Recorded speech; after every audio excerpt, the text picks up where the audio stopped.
Well, good morning, everyone. This is Thursday, and so we're looking at the Psalm for Sunday. We're looking at Psalm 23, perfect pairing with the reading from John 10.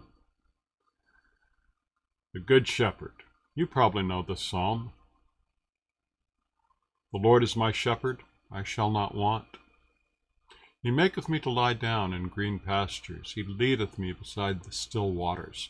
He restoreth my soul. He leadeth me in the paths of righteousness for his name's sake. Yea, though I walk through the valley of the shadow of death, I'll fear no evil, for thou art with me. Thy rod and thy staff, they comfort me. Thou preparest a table before me in the presence of mine enemies. Thou anointest my head with oil. My cup runneth over. Surely goodness and mercy shall follow me all the days of my life, and I will dwell in the house of the Lord forever.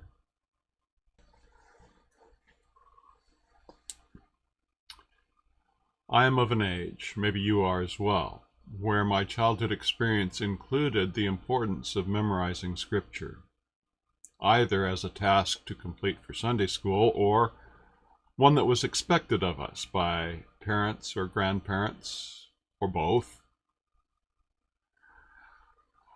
One of the motivations for children encouraging memorization is that verse that says, "Thy word have I hid in my heart, that I might not sin against thee," from Psalm 119.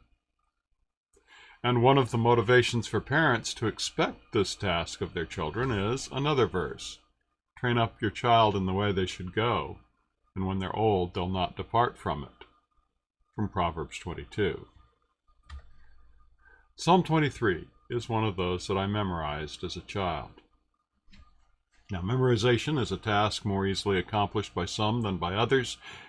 Even so, there are some passages that gain great familiarity for us over time. Again, Psalm 23 is right up there. And even if you do not have it memorized, as I read it from the King James, you likely found yourself anticipating the words that would come next, maybe saying them along with me. But if not, don't feel badly about it. As I said, memorization doesn't come easily for everyone, and not everyone has had the experiences in childhood and across a lifetime to make that happen. My point in talking about it is this. Psalm 23 does tend to be a portion of Scripture that is quite familiar to us. In fact, so familiar that for some of us we may have stopped thinking about it. And what we once learned, that's all that comes to mind. So once again, the value of reading and hearing the Scriptures from other translations can be very valuable. Those tools to which I tried to introduce you in the second video on Tuesday can be helpful in this regard. Hearing the Scriptures from another translation can help us to hear what God might be trying to say to us today at this new point in our lives.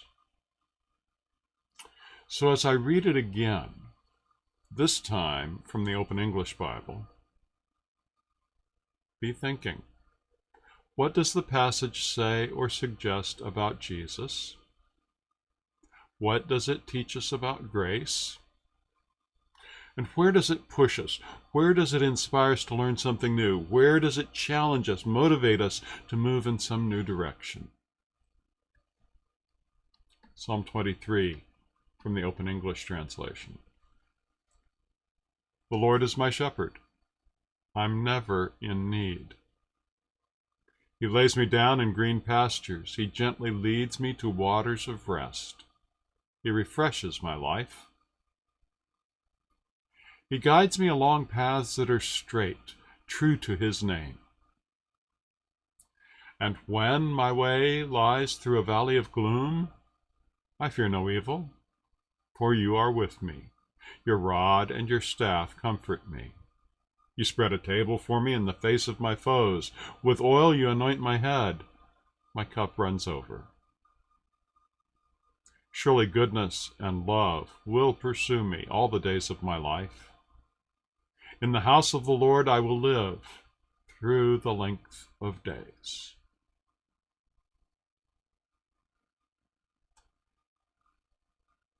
Once again, go to Bible Gateway, compare it in other translations, see what else might emerge for you. One of our hymns, number 2051 in the Faith We Sing, I was there to hear your mourning cry, speaks of God going with us through all the ages and stages of life, walking with us as we experience the joys and sorrows of life, cheering us on as we learn new things and our faith grows beyond that of a child. If you don't know that hymn, then I would encourage you to give it a listen. It's available in that link right up there. Give it a listen. It is one of the hymn responses appropriate to the psalm, just as is the older hymn that I mentioned on Tuesday. In shady green pastures, so rich and so sweet, God leads his dear children along. Though sorrows befall us and evils oppose, God leads his dear children along. Through grace we can conquer, defeat all our foes. God leads his dear children along. Some through the waters, some through the flood, some through the fire, but all through the blood. Some through great sorrow, but God gives a song in the night season and all the day long. Again, a link right up there. Give it a listen. In the next video that I put up today, I will bring some musical settings for Psalm 23. And between now and then, what are you hearing from this psalm? What does this passage say or suggest about Jesus? What does it teach us about grace? Where does it push us, inspiring us to learn something new, or challenging us, motivating us to move in new directions? My prayer for you today is health and safety. May grace and peace be yours in abundance. Talk to you again soon.